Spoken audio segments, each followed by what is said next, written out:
ഒരു റിക്വസ്റ്റ് ഉണ്ട്. പുറകിലോട്ടിരിക്കുന്ന പാർട്ടിസിപ്പൻസ് കുറച്ച് മുന്നോട്ട് അടുത്തിരുന്നാൽ നന്നായിരുന്നു.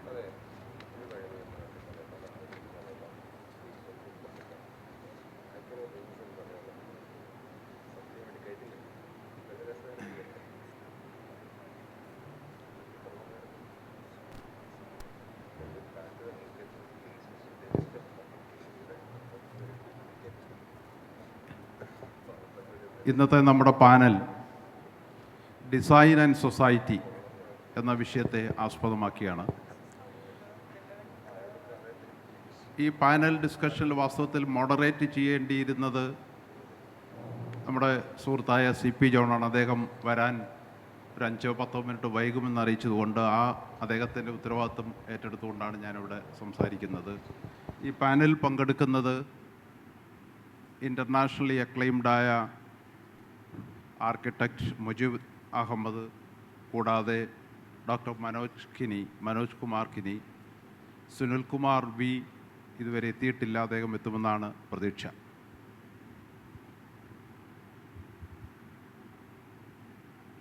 ജോൺ എത്തിക്കഴിഞ്ഞു.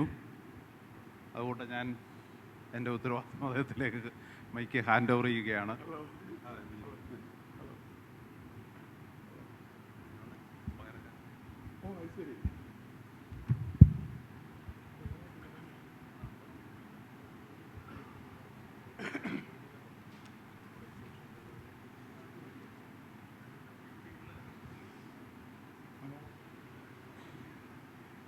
എല്ലാവർക്കും നമസ്കാരം. ഞാനൊരു 2 മിനിറ്റ് ലേറ്റായി, സോറി. 2 മിനിറ്റ് നേരത്തെ വരേണ്ടതാണ്. ഇന്നത്തെ ഈ സെഷൻ എന്നോട് മോഡറേറ്റ് ചെയ്യാനാണ് പറഞ്ഞിട്ടുള്ളത്. അതുകൊണ്ട് എനിക്ക് വലിയ അധ്വാനമില്ല. ഇന്നിവിടെ പങ്കെടുത്തിട്ടുള്ളത് മുജീബ് അഹമ്മദ്, അപ്പോൾ അദ്ദേഹം അവിടെ എത്തിയിട്ടുണ്ട്. മനോജ് കുമാർ കിനി, രണ്ടാളും എത്തിയിട്ടുണ്ട്. സുനിൽകുമാർ ഇല്ല, ഒരാളെ വരാത്തുള്ളൂ. VJ രഘു എൻ്റെ ദീർഘകാലമായിട്ടുള്ള സുഹൃത്താണ്. അദ്ദേഹം ഉണ്ടെങ്കിൽ പിന്നെ ഞാൻ വരേണ്ട കാര്യമില്ലായിരുന്നു. നമുക്ക് എത്ര മിനിറ്റാണ് ഇത് ഇന്നിവിടെ അനുവദിച്ചിട്ടുള്ളത് സംഘാടകർ?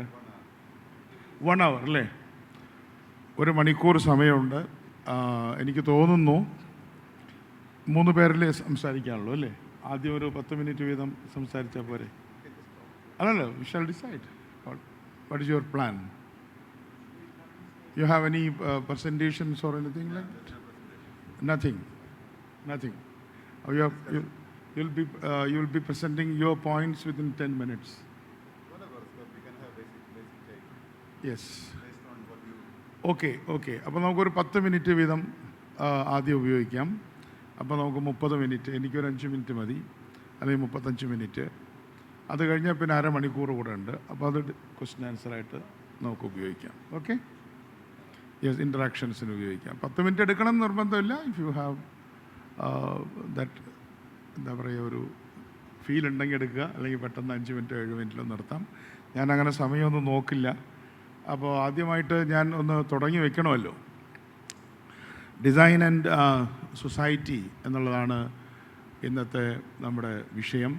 ഇവിടെ പങ്കെടുക്കുന്നവരെല്ലാവരും തന്നെ ആ ക്രൗഡിനെ എനിക്കൊന്ന് മനസ്സിലാക്കാൻ വേണ്ടിയാണ്.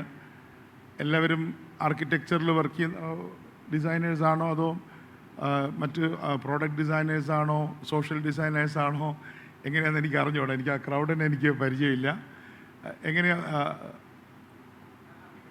ആർക്കിടെക്റ്റാണ്. ബാക്കിയുള്ളവരെല്ലാം സ്റ്റുഡൻസ് കുറച്ച് പേരുണ്ടെന്ന് തോന്നുന്നു അല്ലേ? കുറച്ചും കൂടെ അടുത്തിരിക്കുന്നതായിരിക്കും നല്ലതെന്ന് തോന്നുന്നു. ഇവിടെയൊക്കെ വേക്കൻ്റായിട്ട് കിടക്കുന്ന ബാക്കിലിരിക്കുന്ന കുട്ടികളൊക്കെ കൂടെ അടുത്ത് വന്നാൽ.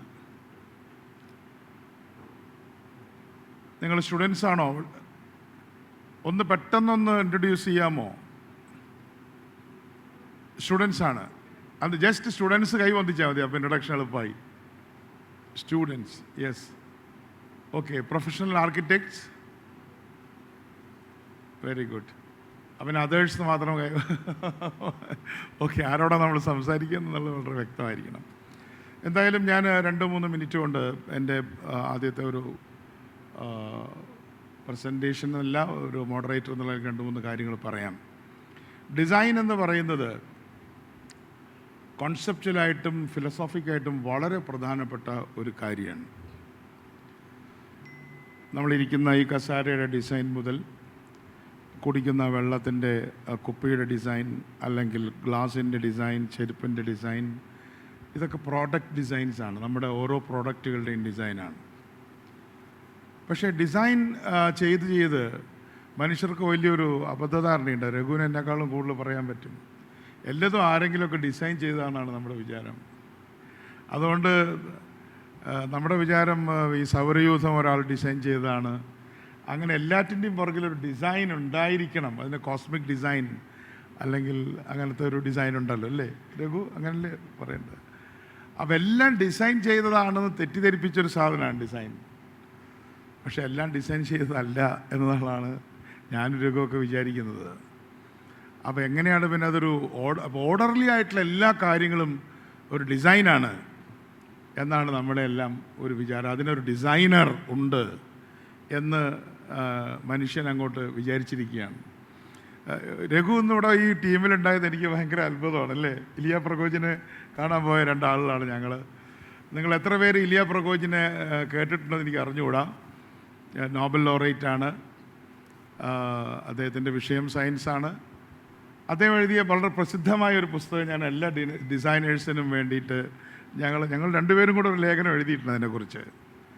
Order out of chaos. അത് ഡിസൈനേഴ്സ് എല്ലാവരും മനസ്സിൽ വെക്കേണ്ട ഒരു കാര്യമാണ്. എല്ലാ ഓർഡർലി ആയിട്ടുള്ള കാര്യങ്ങളും ആരും ഉണ്ടാക്കിയതല്ല.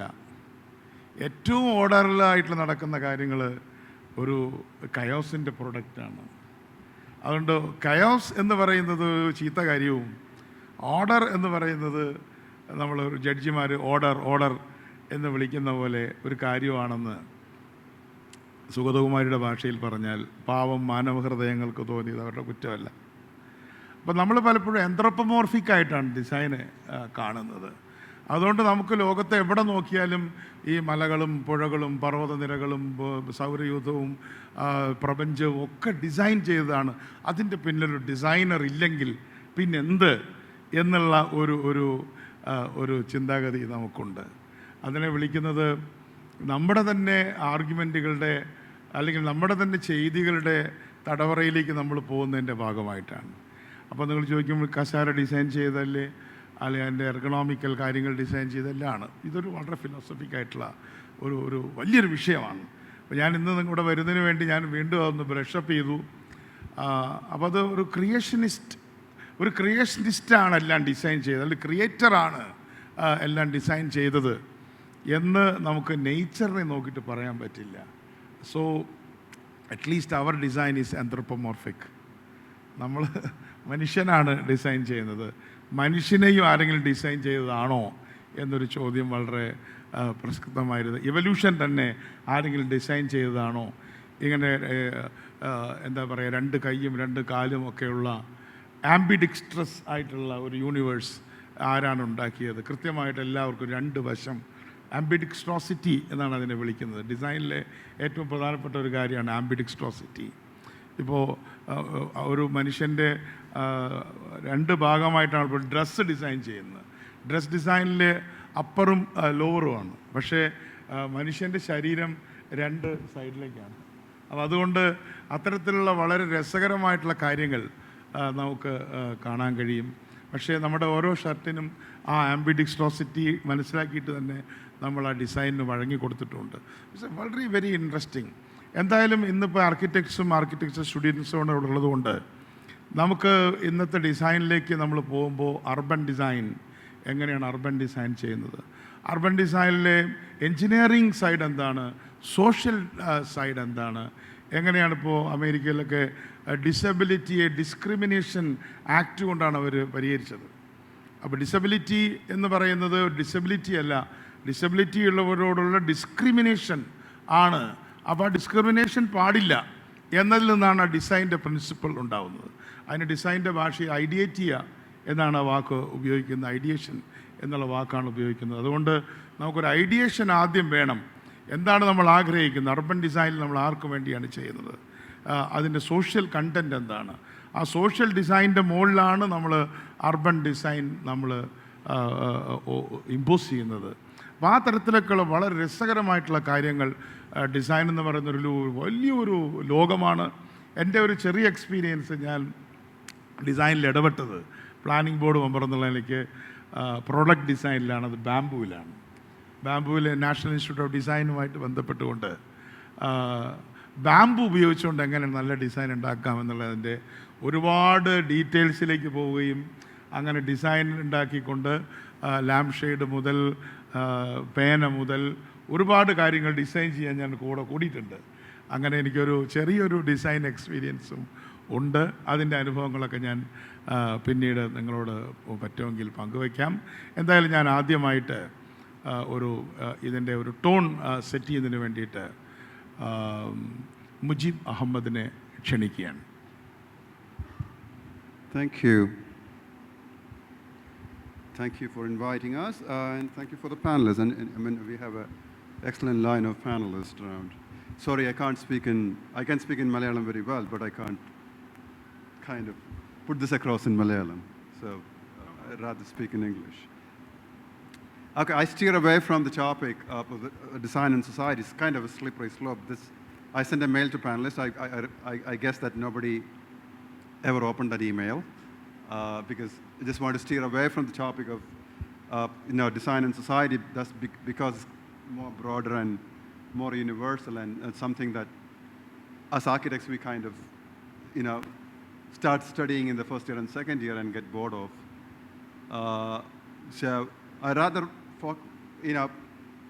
kind of refocus it to the role of government, since we have somebody who served in the government as a planning board member, and how the role of government would play in kind of redefining the role of design in the society. And that would be much more relevant because the whole topic came in right now because soon after the flood of 2018, we created a small WhatsApp group called Resilient Kerala, which now is a confluence of around 230 experts from all over the world. Manoj is a part of it, Jayagopal is a part of it, and Ravi is a part of it. Ravi DC is a part of it. So we kind of, invited all the people, most of them are Malayalis, who works in the diverse field to kind of how we can, address the issue of the ecological disaster that the state faced. It also came up of, the idea that we happened to be in Kerala at that time, just 2 days before the flood, and then we went back to Bombay, and then the whole thing came down. So the first thing, as an architect, I knew how my family of fraternity were going to react to it. The easiest way is they build out of the, you rather build out of it. Architects will be running to the drawing board, making prototype for housing. So we thought that that's not because the disaster that we are facing right now is not something that we can build out and escape, but rather it needs much more comprehensive ecological and environmental, in-depth knowledge and in-depth expertise to make sure that, the same thing, we build sufficient resilience so that next year we don't encounter the same thing. But unfortunately, we are back to square one in 2019, in spite of, all the talk that we had, in spite of the different recommendation that we sent that to the government of Kerala, including RKI. But that's a completely different topic. So one of the things that came up all the time, because there was different kinds of prototype being posted and shared on the forum, and then we also come across seeing some of the government projects which are highly ill-conceived and terrible in terms of its in terms of its aesthetic, in terms of its design sense, and in terms of its probably social and economic viability. So we started telling that, well, how come a state which is highly educated and highly, highly progressive can have an architecture, can have a built environment, which if I use a crude word, which almost sucks. How can we have it? If you look at, with all due regards to the planning board, that the Jew, government projects are terrible. The government infrastructure are terrible buildings. Some of the most terrible buildings that you see across are the government buildings that come out of PWD. So how come we can have a kind of, an infusion of new energy and new thoughts and new design ideas coming into that? And somebody started sharing different projects, government projects from across the globe on RKI, saying that these are the efforts that's come out of the government, which is very different from what we do in Kerala or India for the matter. And then we sort of look at, one of the reasons why we don't have it is the absence of a design framework. We don't have a design framework for anyone in the department. First of all, our departments in the government works in silos. So that was the first thing that we kind of started addressing in the Resilient Kerala group, how we can break the silos of these departments so that there's more like collaboration happening between these departments. It's still a silo, believe me, even after 2018 flood, in spite of all kinds of talk, all kinds of pressurizing that the group has been doing on the forum. They still work as different silos. So how we can kind of break these silos and have a better or build a better design capacity for the state, and how we can kind of co-opt the different streams of the diverse streams of expertise that we have, just like that we are doing on RKI, I mean on Resilient Kerala, where people sitting in NASA, people sitting in JAXA, people sitting in HRM, that's the Japanese environmental agency, all Keralites, all Malus, all Keralites come together and put forward the idea. So why can't we have a kind of framework for the state, so that we don't end up having eyesores and we don't end up having, I rather call it a missed opportunities for a project to go astray. So one of the interesting things that one of the days on the forum, there was a huge mass of building that, one project, somebody posted saying that there's a rehabilitation project by government somewhere down south. I don't remember which village that is. It's not a city. It's kind of a suburban area. It's a massive block, a super block. And then somebody told us it's a kind of a rehabilitation project.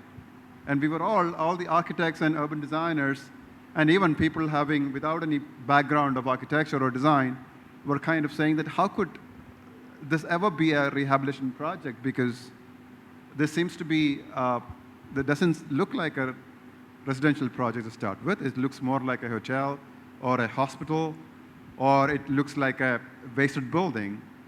And how could you ever think a person to live in that kind of a massive super block? So Dr. Venu wrote back on the forum saying that no, it's a fake news. Government has nothing to do with that building. And the discussion stopped there. After a month, there was a newspaper from Madhubhumi, somebody posted, saying that in fact it's a rehabilitation project, and the people and the inhabitants are moving out of the building because it's really inhabitable. So that was, and again, one more occasion for us to kind of re-emphasize on the group that the framework for design, we have national design policies, which is basically looks at how design could be, augmented, and how design could be made better. But what we are talking about is the two ways of looking at it. Number one, how we can have a framework for design so that we don't end up having those kind of missed opportunities again and again. So this kind of basic framework, so the departments or the concerned agencies can follow, or we have a checks and balance for major public buildings, so that it becomes a cultural asset rather than a kind of infrastructure, a kind of a wasted infrastructure. So that was the idea that we started. And then when Ravi heard about the kind of initiative the group is undertaking, then he thought that, okay, this could be an opportunity that we can amplify that message, where how we could kind of deliberate on that, and a discourse could be built. So Manoj could elaborate on that, because we thought Professor K.T. Ravindran could be a good person to kind of give validity to it, because he was the chair of Urban Arts Commission in Delhi and one of the prominent architects that we have.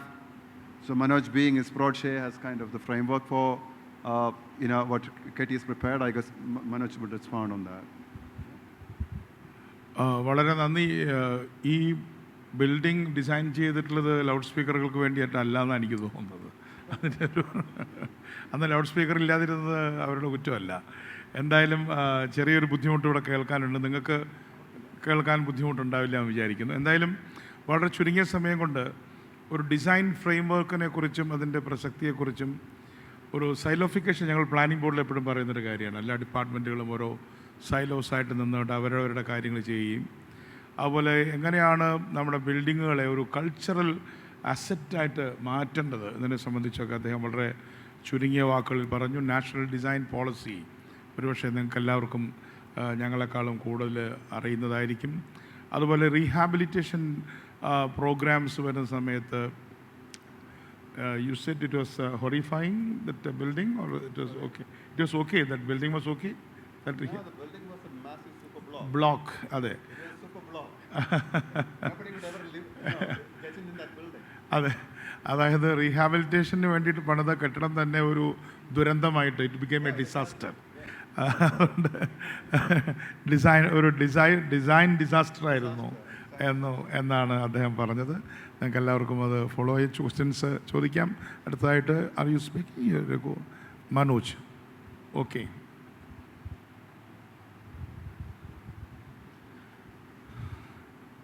ശരിക്കും ഈ വേദിയുടെ തന്നെ ഒരു പ്രസക്തി എന്ന് പറയുന്നത് ഡിസൈനിനെ സമൂഹവുമായിട്ട് ബന്ധപ്പെടുത്തുക എന്നുള്ളതാണ്. It's basically linking design to society, and I think this topic is the most relevant topic that is being discussed among many others here. So, in fact, the moderator started with a kind of a philosophical explanation of what design is. ഡിസൈൻ്റെ താത്വികമായിട്ടുള്ള കാര്യങ്ങൾ പറഞ്ഞിട്ട് യൂണിവേഴ്സുമായിട്ട് ബന്ധപ്പെടുത്തി moderator സംസാരിച്ചു. Obviously ഡിസൈനെ നമുക്ക് രണ്ട് തലത്തിൽ കാണാം. ഒന്നെന്ന് പറയുന്നത് താത്വികമായിട്ട് ഡിസൈനെ കാണാം. അതിൻ്റെ ഒരു പ്രാക്ടിക്കൽ സൈഡ് എന്ന് പറയുന്ന സാധനമുണ്ട്. അതിനകത്താണ് നമ്മൾ ഭൂരിപക്ഷം ആൾക്കാരും വർക്ക് ചെയ്യുന്നത്. അപ്പോൾ അതിൻ്റെ പ്രാക്ടിക്കാലിറ്റി അല്ലെങ്കിൽ പ്രാക്ടിക്കൽ സൈഡിൽ നിന്നും ഡിസൈനിനെ കാണാം. രണ്ടും അങ്ങോട്ടും പരസ്പര പൂരകങ്ങളാണ്. ഇത് നമുക്ക് ഒന്നിനെ മാറ്റി നിർത്താൻ പറ്റില്ല. അതിൻ്റെ ആ ഒരു എന്താ പറയുക, ഒരു സമഞ്ജസമായിട്ടുള്ള ഒരു സമ്മേളനം എന്ന് പറയുന്ന ആ ഒരു ഇതാണ് ശരിക്കും ഒരു ഡിസൈൻ സെലിബ്രേഷൻ എന്ന് പറയുന്നത്. അത് സംഭവിക്കുമ്പോഴാണ് ശരിക്കും നല്ല ഉദാത്തമായിട്ടുള്ള സൃഷ്ടികൾ ഉണ്ടാകുന്നത് സമൂഹത്തിൽ. അപ്പോൾ ഈ സമൂഹത്തിൽ ഉദാത്തമായിട്ടുള്ള സൃഷ്ടികൾക്ക് എക്സാമ്പിൾ ഇഷ്ടംപോലെ നമ്മുടെ മുമ്പിലുണ്ട്. അപ്പം അതാണ് നമ്മൾ സെലിബ്രേറ്റ് ചെയ്യുക പലപ്പോഴും. പക്ഷെ ഇവിടെ ഈ ഒരു ചർച്ച നടക്കുന്നത് വളരെ പ്രസക്തമായിട്ടുള്ളൊരു ഒരു ടൈം പീരീഡിലാണ്. I mean very crucial time period. അത് ഇൻഫാക്ട് അവർ speaker mister Mujeeb was basically trying to hint upon that. നമ്മളിപ്പോൾ കഴിഞ്ഞ 2 വർഷമായിട്ട് പ്രളയത്തെ കണ്ടിന്യൂസ് ആയിട്ട് അഭിമുഖീകരിച്ചുകൊണ്ടിരിക്കുകയാണ്. ആൻഡ് കേരളം എന്നുള്ളൊരു സംസ്ഥാനം, കേരളത്തെ നമ്മൾ കുറച്ചും കൂടെ വലിയ ക്യാൻവാസിൽ കാണണം. പലപ്പോഴും നമ്മുടെ ഡിസ്കഷനിൽ വരുന്നത് Kerala is not an agglomeration of cities. I should call it is a big city. കാരണം വെച്ചാൽ നമ്മൾ ഡൽഹിയെ അല്ലെങ്കിൽ ബാംഗ്ലൂരിൽ അല്ലെങ്കിൽ ബോംബെ, കൽക്കട്ട എന്നൊക്കെ പറയുമ്പോൾ നമ്മളതിൻ്റെ പോപ്പുലേഷനാണ് ശരിക്കും പറഞ്ഞാൽ റെപ്രസെൻറ്റ് ചെയ്യുക. ഡൽഹിയുടെ പോപ്പുലേഷൻ ഏകദേശം 148 അല്ലെങ്കിൽ 152 ലക്ഷം എങ്ങാണ്ടാണ്. അതായത് 1.52 ക്രോസ്. ആ ഒരു കമ്പാരിസണിൽ നോക്കിക്കഴിഞ്ഞാൽ കേരളം ഞാൻ പറയുന്ന ഒരു 3 കോടി വലിപ്പമുള്ളൊരു സിറ്റിയാണ്. കാസർഗോഡ് തൊട്ട് തിരുവനന്തപുരം വരെ കണ്ടിന്യൂസ് ആയിട്ടുള്ള അർബൻ അഗ്ലോമറേഷൻ്റെ ഒരു സ്ട്രിങ്ങാണ് കേരളം എന്ന് പറയുന്നത്. It's A very serious consequence. ഇതിനെ എങ്ങനെ നേരിടണം, ഞാൻ ഇതിനെക്കുറിച്ച് ഇപ്പോൾ ഇന്ന് പറയാനുള്ള കാര്യം എന്താണെന്ന് വെച്ചാൽ, ശരിക്കും പറഞ്ഞാൽ ഡെൻസിറ്റി എന്ന് പറയുന്നത് വളരെ സീരിയസ് ആയിട്ടുള്ള ഒരു പ്രോബ്ലമാണ് നമ്മൾ ഫേസ് ചെയ്യുന്നത്. ഈ ഡെൻസിറ്റിയും ഡിസൈനുമായിട്ട് വളരെയധികം ബന്ധമുണ്ട്. ഇപ്പോൾ ഡെൻസിറ്റി എന്ന് പറയുന്നത് ഏകദേശം നാഷണൽ ഡെൻസിറ്റി ഇന്ത്യയെ സംബന്ധിച്ചിടത്തോളം 300 ആണെങ്കിൽ അതിൻ്റെ 3 ഇരട്ടി, ഏകദേശം 1000-നോടടുത്തോ 900 ശിഷ്ടമുണ്ട് കേരളത്തിൻ്റെ ഡെൻസിറ്റി എന്ന് പറയുന്നത്. അപ്പോൾ അത്രയും ആളുകൾ തിങ്ങിപ്പാർക്കുന്ന ഒരു സ്ഥലത്ത് ഡെഫിനറ്റ്ലി വരുന്ന കുറച്ച് കാര്യങ്ങളുണ്ട്. അത് റിസോഴ്സ് ക്രഞ്ച്, റിസോഴ്സ് ഇല്ലായ്മ, അതേപോലെ ഈ ടൈറ്റ് സ്പേസിൽ കാര്യങ്ങൾ കൈകാര്യം ചെയ്യുക. ഇപ്പോൾ സ്പേഷ്യൽ റിസോഴ്സ്നെസ് അതിൻ്റെ ഒരു എന്താ പറയുക പോരായ്മ. മെറ്റീരിയൽസ് ഇല്ലാണ്ടിരിക്കുക. അപ്പോൾ ആളുകൾ കുമിഞ്ഞു കൂടുക, അതേസമയം അതിന് വേണ്ടുന്ന ഇൻഫ്രാസ്ട്രക്ചർ ഇല്ലാതിരിക്കുക, അല്ലെങ്കിൽ അതുമായിട്ട് ബന്ധപ്പെട്ട പ്രശ്നം വളരെ രൂക്ഷമായിട്ട് അനുഭവിക്കുന്ന പ്രദേശങ്ങളിൽ ഒന്നാണ് കേരളം, ഒരു സംസ്ഥാനം എന്നാണെന്ന് ആലോചിക്കുക. അവിടെയാണ് ശരിക്കും നമ്മുടെ സ്പീക്കർ മുജീബ് പറഞ്ഞ പോലെ ഈ ഡിസൈൻ്റെ പ്രസക്തി എന്ന് പറയുന്ന സാധനത്തിനെ കൊണ്ടുവരേണ്ടത്. അപ്പോൾ ഈ ഡിസൈൻ എന്ന് പറയുന്നത് ശരിക്കും പറഞ്ഞാൽ എന്താണ്? Design is N action favouring human beings or for the society. അതിനെ ആ ഒരു അർത്ഥത്തിൽ എടുത്തു കഴിഞ്ഞാൽ ഇന്നത്തെ ഒരു സാഹചര്യത്തിൽ കേരളത്തിന് വളരെ പ്രസക്തമായിട്ടുള്ളൊരു സന്ദേശമാണ് ഈ പറയുന്ന ഈ കോൺഫറൻസ് നൽകേണ്ടത്. സ്പേസ് ആൻഡ് സൊസൈറ്റി എന്ന് പറയുമ്പോൾ അപ്പോൾ നമുക്ക് ചെയ്യാൻ പറ്റുന്നത് എന്താണ്? നമ്മുടെ പാസ്റ്റ് എടുത്ത് നോക്കിക്കഴിഞ്ഞാൽ കേരളത്തിന് അതിൻ്റേതായ ഡിസൈൻ സങ്കേതങ്ങളുണ്ടായിരുന്നു.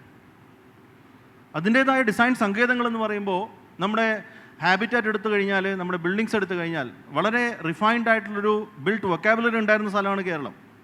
ഏകദേശം ഒരുപക്ഷെ ലോകത്ത് തന്നെ ഏറ്റവും ഇവോൾവ് ആയിട്ടുള്ള ടിമ്പർ ആർക്കിടെക്ചർ ജപ്പാനിലും, അതേപോലെ വെട്രൈസ് കൾച്ചർ എന്ന് പറയുന്ന ഈ ട്രോപ്പിക്കൽ ആർക്കിടെക്ചർ പ്രാക്ടീസ് ചെയ്യുന്ന സ്ഥലങ്ങളിൽ നമുക്ക് ഇമാതിരിയുള്ള വളരെ റിഫൈൻഡ് ആയിട്ടുള്ള ഉടൻ ടിമ്പർ ആർക്കിടെക്ചറിനെ കാണാം.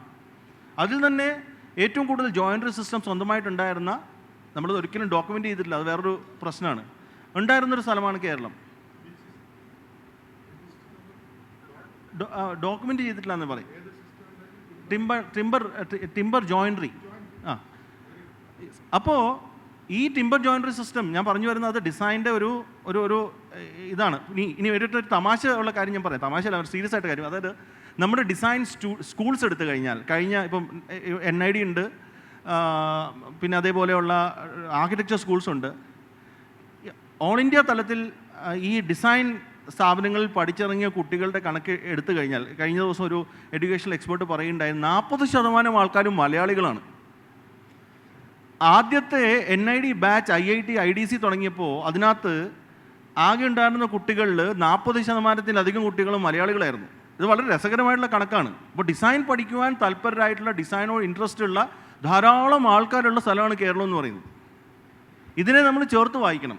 അപ്പോൾ ഇത്രയും ഡിസൈൻ എക്സ്പേർട്സ് ഉള്ള ഒരു സംസ്ഥാനത്ത് നമുക്കുണ്ട്. ഇപ്പോൾ ഞാൻ കേരള സ്റ്റേറ്റ് ഇൻസ്റ്റിറ്റ്യൂട്ട് ഓഫ് ഡിസൈൻ്റെ പ്രിൻസിപ്പലാണ്. കേരള ഗവൺമെൻറ് തുടങ്ങിയ ഏക ഡിസൈൻ സ്ഥാപനമാണിത്, എനിക്കറിയാം. പക്ഷെ അതിനെ മാറ്റിക്കൊണ്ടിരിക്കുകയാണ്. ഓക്കെ, ഞാൻ 2 മാസമേ ഉള്ളൂ അവിടെ പോയിട്ട്. അപ്പോൾ I am trying to revive that. അതിനടുത്ത് ഞാൻ പറഞ്ഞു തരാം. അപ്പോൾ അത് ഇപ്പം ഞാൻ ഇത്രയും ഡിസൈനെ കുറിച്ച് പറയാൻ കാര്യം തന്നെ ആ ഒരു പോയിന്റിൽ ഞാൻ കണ്ടു എന്താണ് സംഭവിക്കാൻ. അത്രയും സ്കോപ്പുള്ളൊരു സ്ഥലം, ഇപ്പോൾ ഇത്രയും ഡിസൈൻ സ്കോപ്പുള്ളൊരു സ്ഥലത്ത്, ഞാൻ നേരത്തെ പറഞ്ഞല്ലോ കേരളത്തിൻ്റെ ഡെൻസിറ്റി ഈ പറയുന്ന അവസ്ഥയിൽ, ഇങ്ങനെയുള്ളൊരു സ്ഥലത്ത് നമുക്ക് എന്തുകൊണ്ട് ഈ പറയുന്ന ഡിസൈൻ പരമായിട്ടുള്ള ചർച്ചകൾ ഉണ്ടാവുന്നില്ല? അല്ലാന്നുണ്ടെങ്കിൽ ഇപ്പം സ്റ്റേറ്റിനാകെ കൂടെ ഇപ്പോൾ നോക്കിക്കഴിഞ്ഞാൽ, ഞാൻ നേരത്തെ പറഞ്ഞു ഡിസൈന് പല തലങ്ങളുണ്ട്. ഹാബിറ്റാറ്റ് തൊട്ട് ഇങ്ങനെ താഴെ ബിൽഡിംഗ് ഡിസൈൻ തൊട്ട് പ്രോഡക്റ്റ് ഡിസൈൻ വരെ, സാറ് പറഞ്ഞ പോലെയുള്ള പേന, പെൻസിൽ മുതലായ കുഞ്ഞു സാധനങ്ങൾ വരെ നമുക്ക് ഡിസൈൻ ഡൊമെയിനിൽ വരുന്നതാണ്. അപ്പോൾ ഈ ഡിസൈൻ ഡൊമെയിനിൽ വരുന്ന സാധനത്തിന് നമുക്ക് സത്യം പറഞ്ഞാൽ ഇപ്പോൾ ഒരു പോളിസി ഇല്ല. We don't have A design policy for the state. അതുകൊണ്ടാണ് ഈ പറയുന്ന പലമാതിരി വൃത്തികേടുകളും സംഭവിക്കുന്നത്. ഒരു സൈഡിൽ നിന്ന് നമുക്ക് ധാരാളം ഫണ്ടുകൾ വരുന്നു. ഉദാഹരണത്തിന് ഈ പ്രളയത്തിൻ്റെ ഭാഗമായിട്ട് തന്നെ നമുക്കിവിടെ ഈ പറയുന്ന പ്രളയ പുനർനിർമ്മാണം എന്ന് പറയുന്ന ചർച്ചയിലിരിക്കുകയാണ്, കഴിഞ്ഞ 2 വർഷമായിട്ട് ചർച്ചയിലിരിക്കുകയാണ്. അപ്പം ഇവിടെയൊക്കെ ശരിക്കും ഈ ഡിസൈൻ പോളിസിക്ക് ഒരു പ്രസക്തിയുണ്ട്. എന്താണ് ഡിസൈൻ പോളിസി? സ്റ്റേറ്റിനൊരു ഡിസൈൻ പോളിസി ഉണ്ടോ? ഇല്ല. അപ്പോൾ അതിൻ്റെ ഒരു ആവശ്യമില്ലേ? ഇതൊക്കെ ശരിക്കും പറഞ്ഞാൽ നമ്മൾ ചിന്തിക്കേണ്ട കാര്യമാണ്. അപ്പോൾ ആ ഡിസൈൻ പോളിസി എന്തായിരിക്കണം? ആരായിരിക്കണം അതിനകത്ത് ഭാഗഭാഗമാവേണ്ടത്? എങ്ങനെയായിരിക്കാം ഇതൊരു മുമ്പോട്ട് കൊണ്ടുപോകുന്നത്? ഇതൊക്കെ ശരിക്കും പറഞ്ഞാൽ നമ്മൾ ചർച്ച ചെയ്യേണ്ട പ്രധാനപ്പെട്ട കാര്യങ്ങളാണ്. ഞാൻ രഘുവിന് എൻ്റെ പോകുന്നതിന് മുമ്പ് ഈ KIDയുടെ ഒരു ഡിസൈൻ ഡിസാസ്റ്റർ അനുഭവിച്ച ഒരാളാണ് ഞാൻ. സാധാരണ പണം കിട്ടിയില്ല എന്നാണ് പറയുക എല്ലാ ഇൻസ്റ്റിറ്റ്യൂട്ടുകളും. പ്ലാനിംഗ് ബോർഡ് ഈ കേക്ക് മുറിക്കുന്ന ആളാണല്ലോ. അപ്പം അന്ന് മെമ്പർ ലേബർ എന്ന രീതിയിൽ ഞാൻ അതിൻ്റെ ഡയറക്ടറായിരുന്നു. നിങ്ങൾ ഈ പൈസ എങ്ങനെയെങ്കിലും ചിലവാക്കൂ എന്ന് പറഞ്ഞിട്ട് I think we spend nearly 7 or 8 years on that institute. Unfortunate. എന്തായാലും എല്ലാ അഭിനന്ദനങ്ങളും അത് നന്നാക്കി എടുക്കുന്നതിന് വേണ്ടി. നമുക്ക് വീണ്ടും ഇവിടെ ഊന്നിയിട്ടുള്ളത് ഡിസൈൻ പോളിസിയാണ്. നമുക്ക് ചർച്ച അങ്ങോട്ട് കൊണ്ടുപോകാൻ തോന്നുന്നു. ഒന്ന്, ഇരിക്കുന്ന ഈ കനകക്കുന്ന് കൊട്ടാരം അടക്കമുള്ള ലൂട്ടൻസ് ഡൽഹി എന്ന് പറയുന്ന പോലെ തിരുവനന്തപുരം ഉണ്ടല്ലോ, നമ്മുടെ കിങ്സ് ട്രിവാൻഡ്രം എന്ന് വിളിക്കാവുന്ന സ്ഥലം. നിങ്ങൾ ഇവിടുന്ന് ഇറങ്ങിക്കഴിഞ്ഞാൽ നിങ്ങൾ എത്ര പേര് തിരുവനന്തപുരത്തുകാരുണ്ട് ഇതിൽ? കൊട്ടാരം മതിൽ എന്ന് പറഞ്ഞാൽ എന്താണ്? കൊട്ടാരം മതിൽ തിരുവനന്തപുരത്തുകാരോട് മാത്രമാണ് ചോദ്യം. കൊട്ടാരം മതിൽ എന്ന് കേട്ടിട്ടുണ്ടോ? ഇല്ല. കേട്ടിട്ടില്ല? ഈ ബിൽഡിംഗ് അടക്കമുള്ള കവടിയാർ കൊട്ടാരം മുതൽ പാളയം വരെയുള്ള എല്ലാ കെട്ടിടങ്ങളുടെയും മതിൽ ഒരുപോലെ ആവണം. ഡിസൈൻഡ് മതിലാണ്. അതിനെ തിരുവനന്തപുരത്തുകാർ വിളിക്കുന്ന പേരാണ് കൊട്ടാരം മതിൽ. ഇടക്കാലത്ത് ചിലരത് പൊളിച്ചു പോയി. കേട്ടിട്ടില്ല? ഇപ്പോഴും 90% അങ്ങനെയാണ്.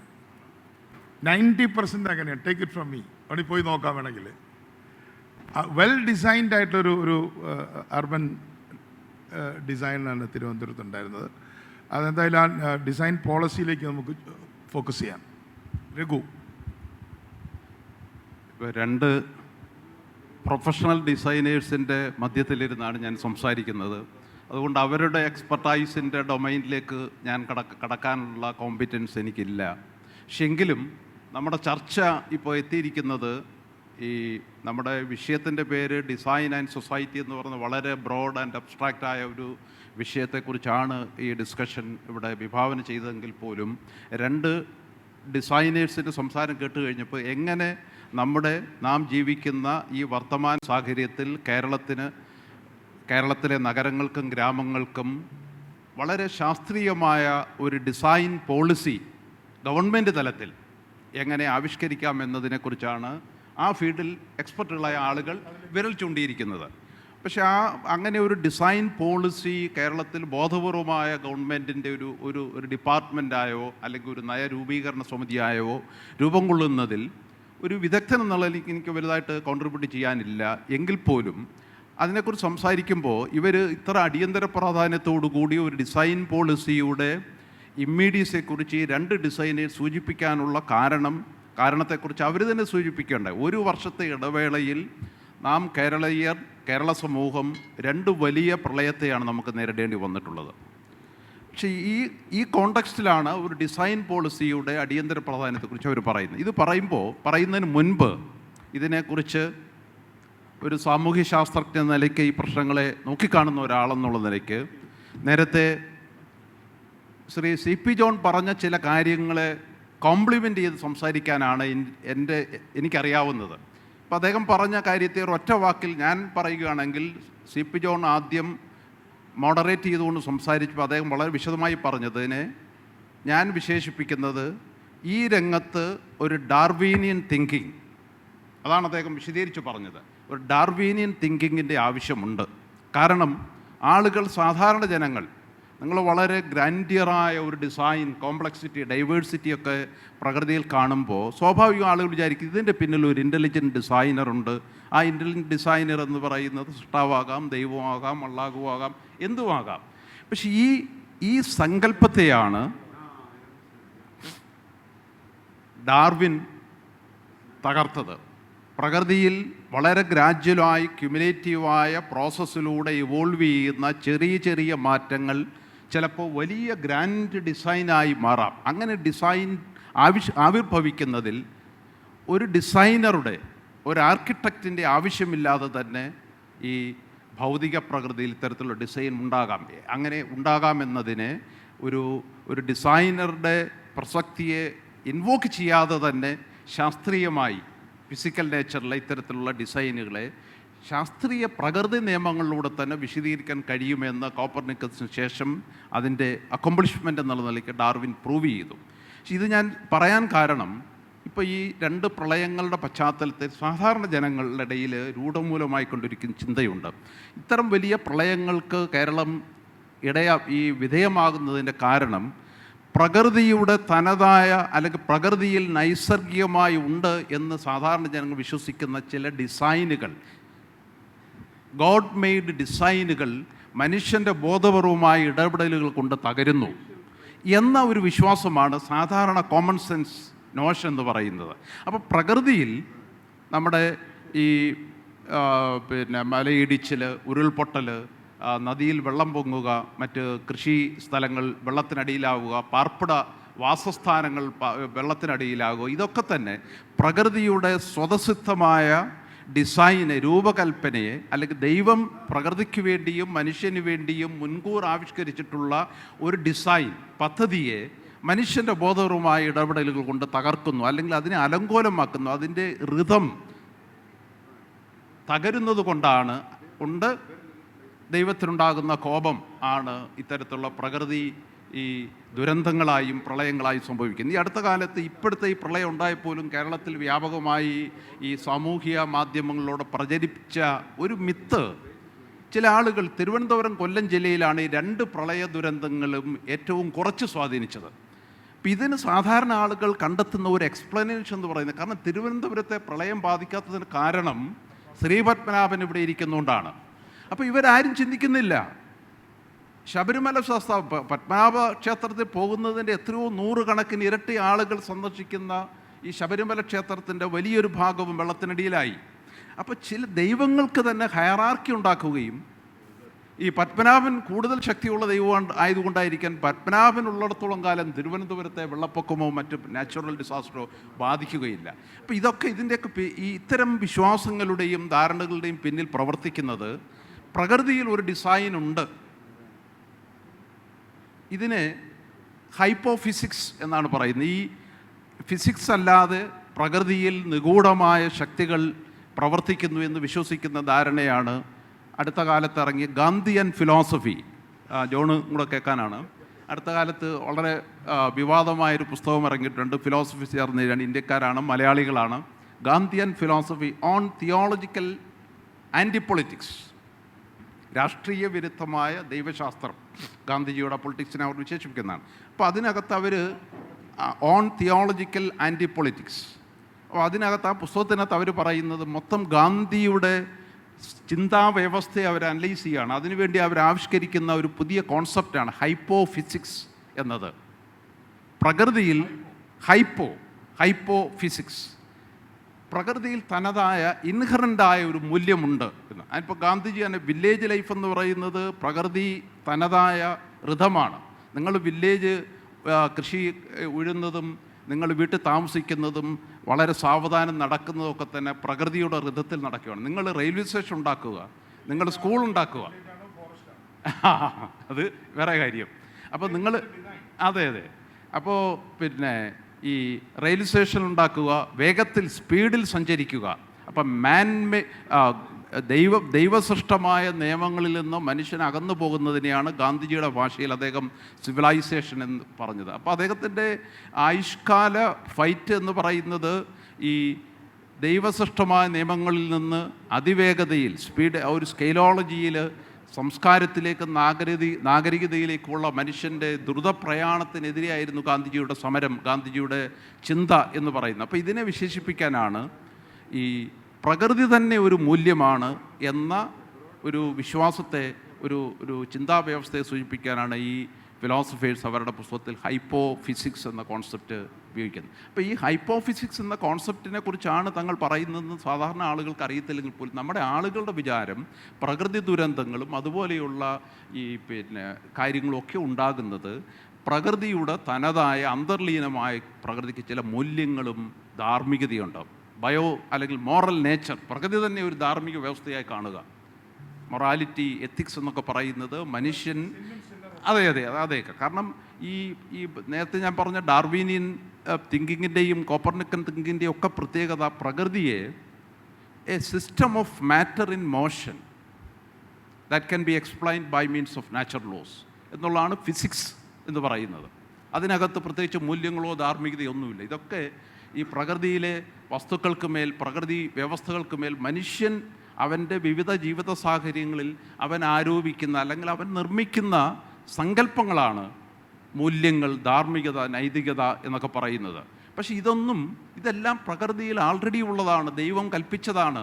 അതിനെ വയലേറ്റ് ചെയ്യാൻ പാടില്ല. ദൈവം പ്രകൃതി വസ്തുക്കൾക്ക് മേൽ ഏതെല്ലാം മൂല്യങ്ങളാണോ നിക്ഷേപിച്ചിട്ടുള്ളത് ആ മൂല്യങ്ങൾക്കനുസരിച്ച് ഇൻ ഹാർമണി വിത്ത് നേച്ചർ, ചൈനക്കാരെ താവു എന്ന് പറയും. നിങ്ങൾ ഒരിക്കലും ഒഴുക്കിനെതിരെ നീന്താൻ പാടില്ല എന്ന് പറയുന്നത് പോലെ ഒഴുക്കിന് അനുകൂലമായി നീന്തണം എന്ന് പറയുന്ന ഒരു ചിന്ത, ഹൈപ്പോഫിസിക്കൽ തിങ്കിങ് നമ്മുടെ കേരളത്തിലെ ജനങ്ങളെയും സ്വാധീനിച്ചിട്ടുണ്ട്.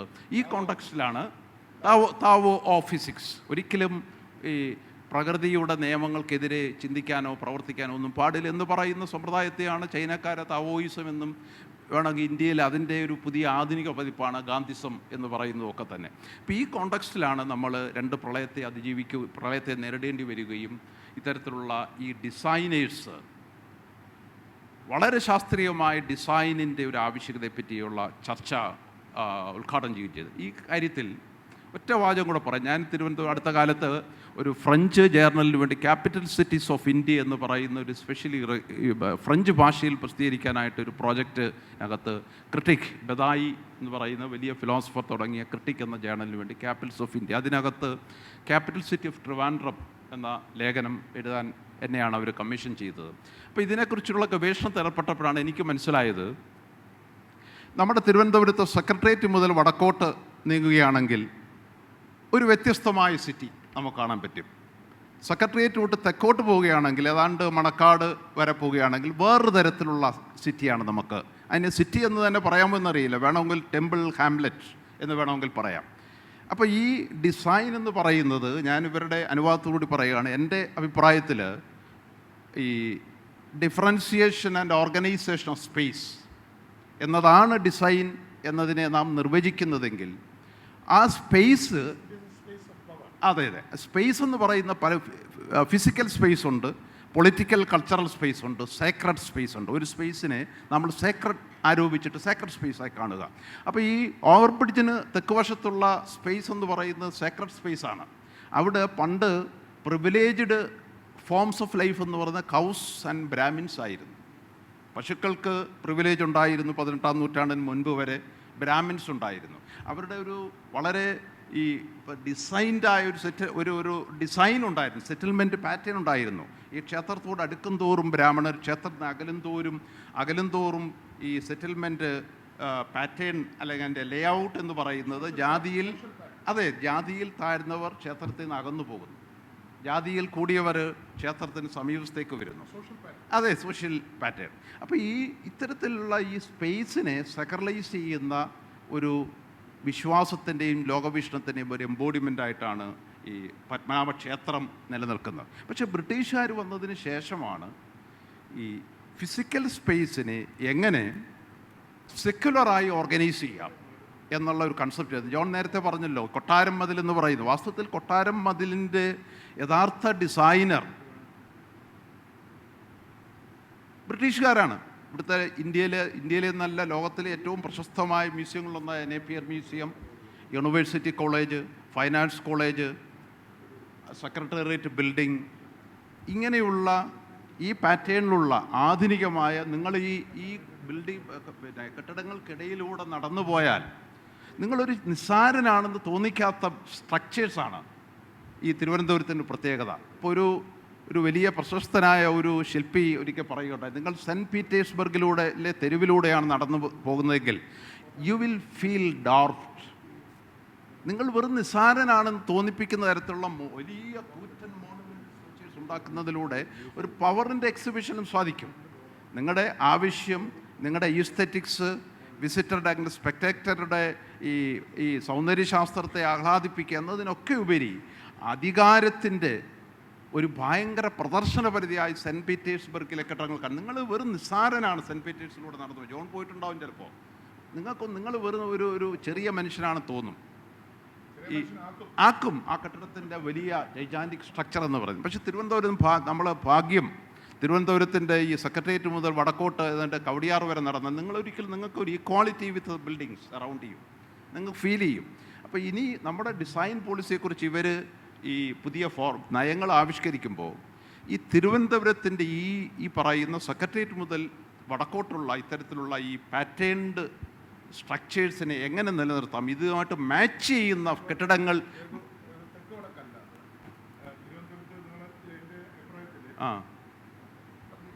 ഞാൻ ആഡ് ചെയ്യാൻ, തിരുവനന്തപുരത്ത് നിങ്ങൾ ഇവിടെ വന്നിട്ടുള്ളവരെല്ലാം ഞാൻ അദ്ദേഹത്തോട് പറയായിരുന്നു, ഒരു വാട്ടർ ഷെഡിൻ്റെ മുകളിലാണ് നിൽക്കുന്നത്. 2 റോഡുകളാണ്. ഒന്ന് കവടിയാർ തൈക്കാട്, മറ്റൊന്ന് കോർപ്പറേഷൻ ഓഫീസ് അല്ലെ LMS ടു ആയുർവേദ കോളേജ്. രണ്ടും ഒരു മലകളുടെ മുകളിൽ കൂടെ, കുന്നുകളുടെ മുകളിലുള്ള 2 റോഡുകളാണ്. അതുകൊണ്ട് വെള്ളം കയറില്ല.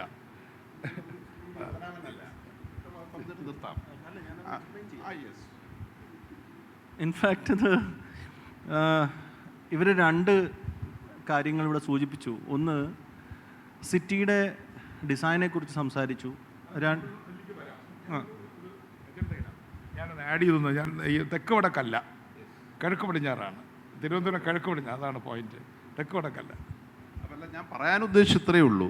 നമ്മുടെ ലോകത്തിലെ പല ഈ ഹെറിറ്റേജ് സിറ്റികളിലും ഹെറിറ്റേജ് ബിൽഡിങ്സിൻ്റെ ഈ ലെഗസി നിലനിർത്തിക്കൊണ്ടുള്ള ഡിസൈൻ പോളിസി, ആർക്കിടെക്ചർ പോളിസി വളരെ ശക്തമായി നിലനിൽക്കുന്നുണ്ട്. അത് വയലേറ്റ് ചെയ്യാൻ എത്ര അധികാരത്തിൻ്റെയോ സമ്പത്തിൻ്റെയോ പിൻബലം ഉണ്ടെങ്കിൽ പോലും കഴിയാത്തവണ്ണമുള്ള നിയമങ്ങളുണ്ട്.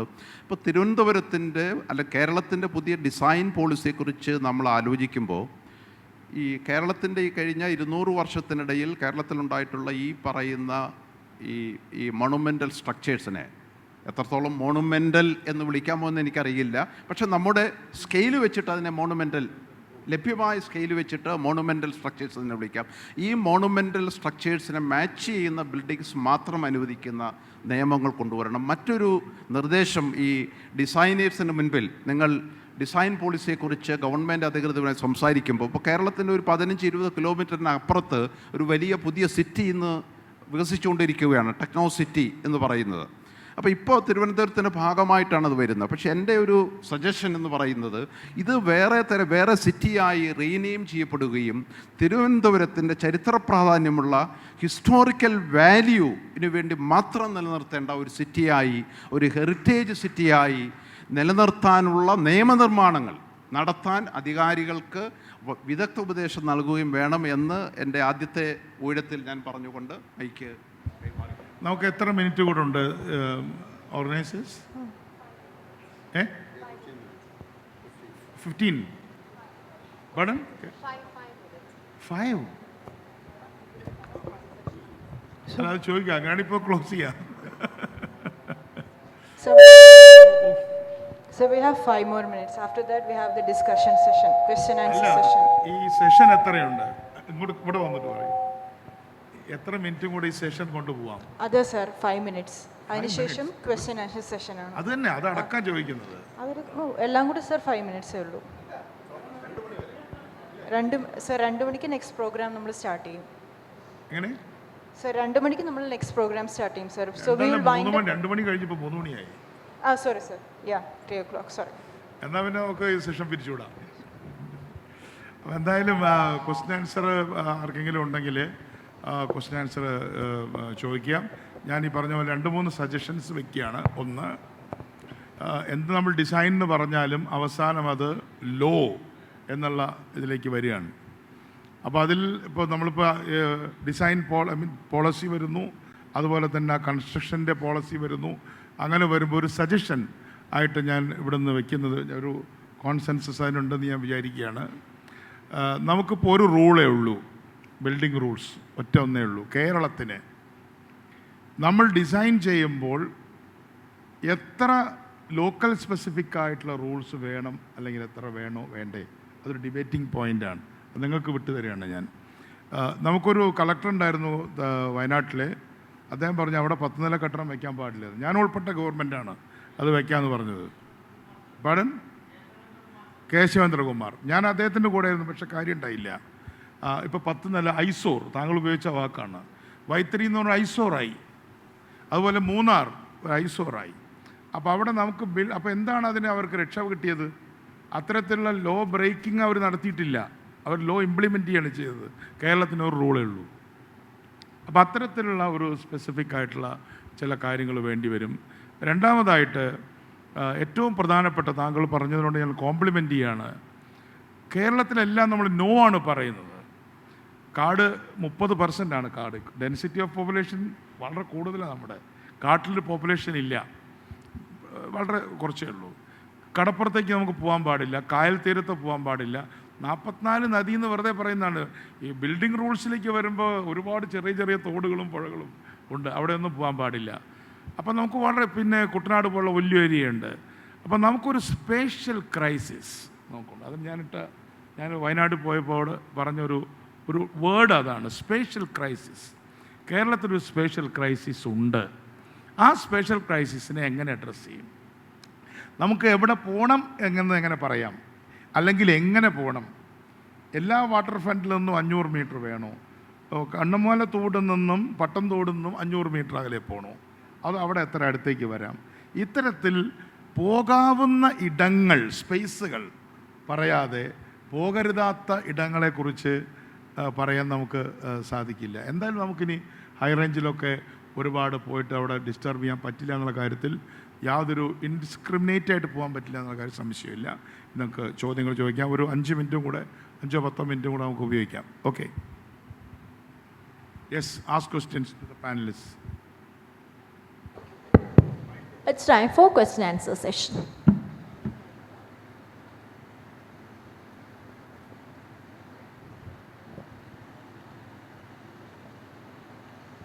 ഞാൻ ഈ നാട്ടുകാരനല്ല, കർണാടകത്ത് താമസിക്കുന്ന ആളാണ്. ഈ വിഷയത്തിൻ്റെ താല്പര്യം കൊണ്ട് വന്നതാണ്. ഞാൻ മറ്റൊരു വിഷയം സംസാരിക്കാൻ വന്നതാണ്. Sorry mister Mujeeb, you may not, I think you will be also follow that. Okay, see, it has been come to the conclusion that it is something like a crisis, spatial crisis or whatever it is. ഈ ഭൂമിയിൽ എന്ത് പ്രവർത്തനം ചെയ്താലും അത് is an interference on this earth, interference on this nature. അതിൻ്റെ primary cause we all no. ഇപ്പോൾ നദിയിലൊരു dam കെട്ടിക്കഴിഞ്ഞാൽ വെറുതെ കടലിലേക്ക് പോകുന്ന വെള്ളത്തിനെ അത് ഇല്ലാത്ത അവസരത്തിൽ ഉപയോഗിക്കാം. That is A primary thing that you know.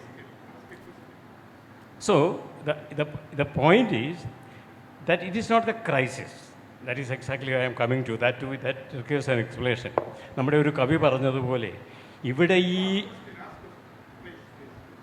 ഇത് Don't make statement. they are not permitting it. You can, but yeah. I am not allowed. The question is, you have to have the design to keep the earth alive. Okay. What you are saying? Okay, so that's a fundamental question all the architects and environmentalists everywhere asking. What is the best way to be sustainable? Whether we build at all or we don't build at all. So there are different ways of looking at it. Number one, just like what you rightly suggested, anything that we do on the earth is kind of, that's what we call, we are going through a kind of what they call in the sustainability jargon that they call the state of Anthropocene. That's what the globe is going through at the moment. But there are the counter movements. Sustainability and green building, green technology is only one part of it, but there are very active movement in the world to say that consume less, and what they call is what they call redefining the development. There was an Oslo Biennale who looked at the development in rivers, how can we not build?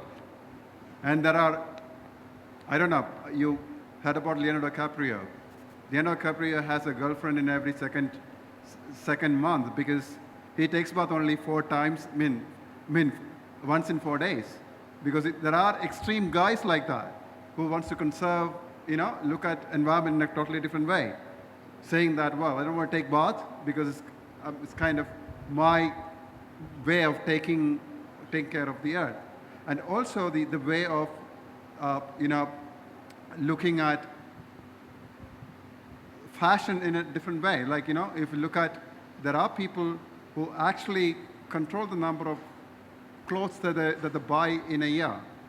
Because that's, again, because we really don't know, when we look at the cost of fashion, cost of cheap fashion, or disposable fashion, so to say, that's got a huge impact on the environment. So there are a lot of things that parallelly goes. It's just not about, so the idea is not about leaving the earth intact, but at the same time how, sensible way that we can do that, and without kind of limiting the kind of impact that comes on the earth. But back to the government, there are a couple of things that I just want to, you once talked about the bylaws, that's number one. There's a kind of, I'm digressing to something else. But there is an interesting thing that happens, there's a new thing that people try out globally in some of the other cities, what they call your right to challenge. I don't think we have a system like that in Manoj, you know that, the right to challenge. The right to challenge is like if a group of neighborhood comes together and goes to the government-run department saying that we're going to run the department this year at the same budget that you're running. And they will run it for a particular time. So they have the facility, but they will, it's kind of way to compare, what the state offers, the top-down approach, to the bottom-up. Jayagopal is a great proponent of bottom-up approach and, the participatory design process. This is a grassroots level, how the grassroots movement and the general public can, have a say in the government and say in the affairs of the government and understand the government. And it's also a way for government to kind of understand what how good the public is and what is our next option. Thank you. അത്തരത്തിലുള്ള ഒരു right to challenge നമുക്ക് ഉണ്ടാക്കാം. ഇനി ചെറുപ്പക്കാരായിട്ടുള്ള അവരുടെ ഭാഗത്തു നിന്ന് എന്തെങ്കിലും ചോദ്യങ്ങളുണ്ടെങ്കിൽ ഓരോ ചോദ്യം, രണ്ടുപേരോടും ഓരോ ചോദ്യം. Yes, ask.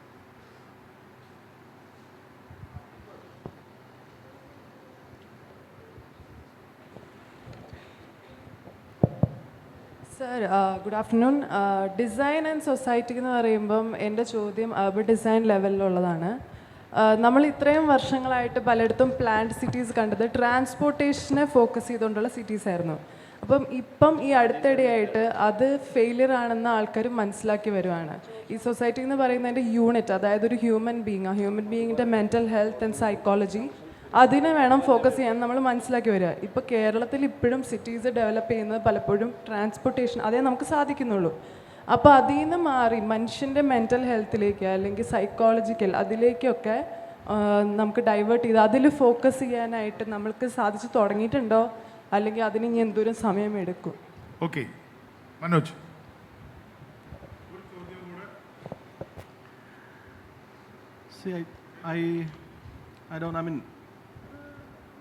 This is what we are really preaching and try to make people understand. And the city models based on transportation networks is an old story. I don't think that it's valid anymore. But obviously transportation networks do play a role in the design of the cities. So I think obviously what we need is an integrated approach where we have to take in expert opinion from different domains and put it together for a better urban design. That's a very simple solution, or maybe that's a simple thing that I can tell you, because it's a very loaded question. You cannot answer it in one single word. But as far as this discussion is concerned, and as far as what we have discussed here, I do have just one very small point. I strongly feel that there is a disjunct between the expert opinion and the political opinion. Many a times it happens.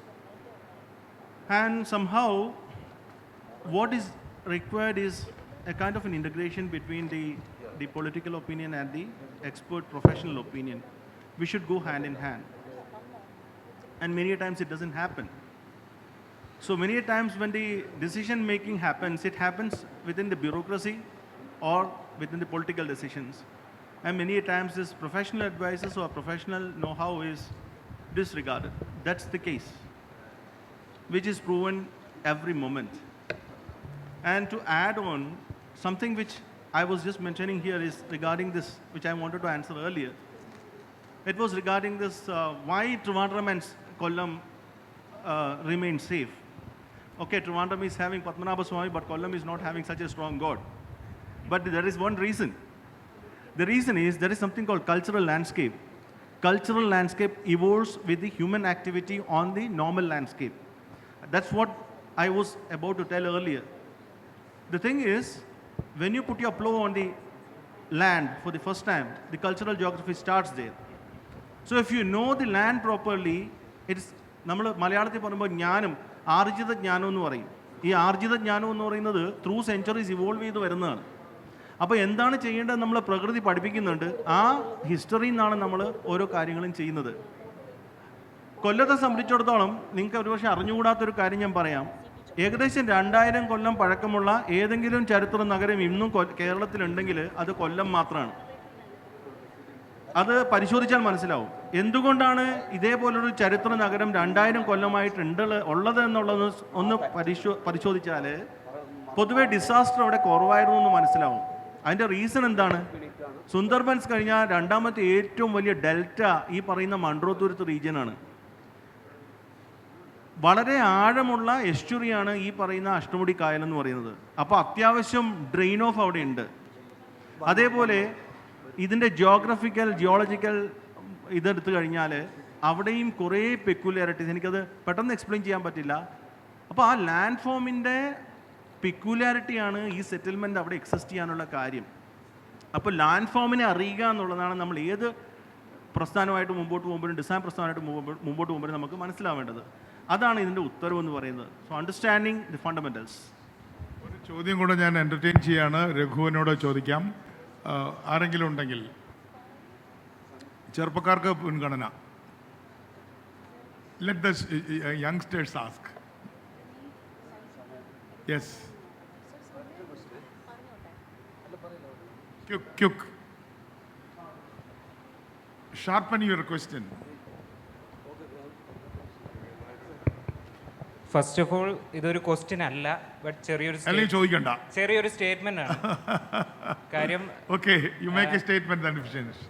നേരത്തെ ഇവിടെ സംസാരിച്ചുകൊണ്ടിരുന്നത് ഈ ആർക്കിടെക്ട്സിൻ്റെ ഉൾപ്പെടുത്തിക്കൊണ്ട് പുതിയൊരു സമിതി അല്ലെങ്കിൽ അങ്ങനൊരു കമ്മ്യൂണിറ്റിയുടെ ആവശ്യമുണ്ടോ, മീൻസ് ഡിസിഷൻ മേക്കിങ്ങിൽ ഗവൺമെൻറ്റിൻ്റെ ഈ പോളിസീസും കാര്യങ്ങളും വരുന്നത്. അതിന് സപ്പോർട്ടിംഗ് ആയിട്ട് എനിക്ക് പറയാനുള്ളൊരു കാര്യം എന്ന് വെച്ച് കഴിഞ്ഞാൽ, ഞങ്ങൾ അർബൻ ഡിസൈൻ പഠിക്കുമ്പോഴത്തേനും ഫസ്റ്റ് ഇപ്പോൾ ഞങ്ങൾ പഠിച്ചു തുടങ്ങുമ്പോൾ പഠിക്കുന്ന കുർച്ചിബ എന്ന് പറയുന്ന ബ്രസീലിയൻ കൺട്രി, അത് അത്രയും നല്ല രീതിക്ക് വന്നതിൻ്റെ ഒരു പ്രധാന കാരണം അതിൻ്റെ വർഷങ്ങളായി അവിടെ നിന്നിരുന്ന മേയർ അത് ജെയ്മി ലേണർ എന്നൊരു ആർക്കിടെക്റ്റ് ആയിരുന്നു. Okay, thank you. എന്തായാലും ഞാനത് ക്ലോസ് ചെയ്യാണ്. എല്ലാവർക്കും നന്ദി. ഒപ്പം തന്നെ ഇവിടെ എല്ലാവരും ആർക്കിടെക്ചറുമായി ബന്ധപ്പെട്ടവരും ഡിസൈനുമായി ബന്ധപ്പെട്ടവരും. അതുകൊണ്ട് ഞാൻ ഇതോട് ചോദിച്ചിട്ട് പറയുകയാണ്, നമുക്ക് ഇന്ന് IMA പോലെ പ്രൊഫഷണൽസിൻ്റെ ഗ്രൂപ്പുകൾ ദൗർഭാഗ്യവശാൽ എൻജിനീയേഴ്സിനും ആർക്കിടെക്ട്സിനും ഇല്ല. അദ്ദേഹം അത് കൺഫേം ചെയ്യുന്നു ഉണ്ട്.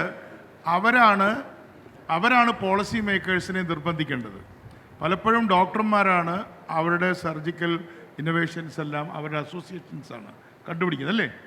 അത്തരത്തിൽ ആർക്കിടെക്ട്സും എൻജിനീയേഴ്സും വളരെ പുറകിലാണെന്നൊരു സ്റ്റേറ്റ്മെൻറ്റ് അദ്ദേഹം എൻഡോഴ്സ് ചെയ്തുകൊണ്ട് ഞാനിവിടെ പറയുകയാണ്. നിങ്ങളതിന് വേണ്ടിയിട്ട് ഭാവിയിൽ ശ്രമിക്കണം. ഇന്നത്തെ കീവേഡ് നമുക്ക് അടിയന്തരമായൊരു ഡിസൈൻ പോളിസി വേണം എന്നുള്ള ഒരു കോൺസെൻസസോടുകൂടി ഈ യോഗം അവസാനിപ്പിക്കുകയാണ്. മനോജിനും രഘുവിനും അതുപോലെ തന്നെ മുഹമ്മദിനും എല്ലാവർക്കും നന്ദി.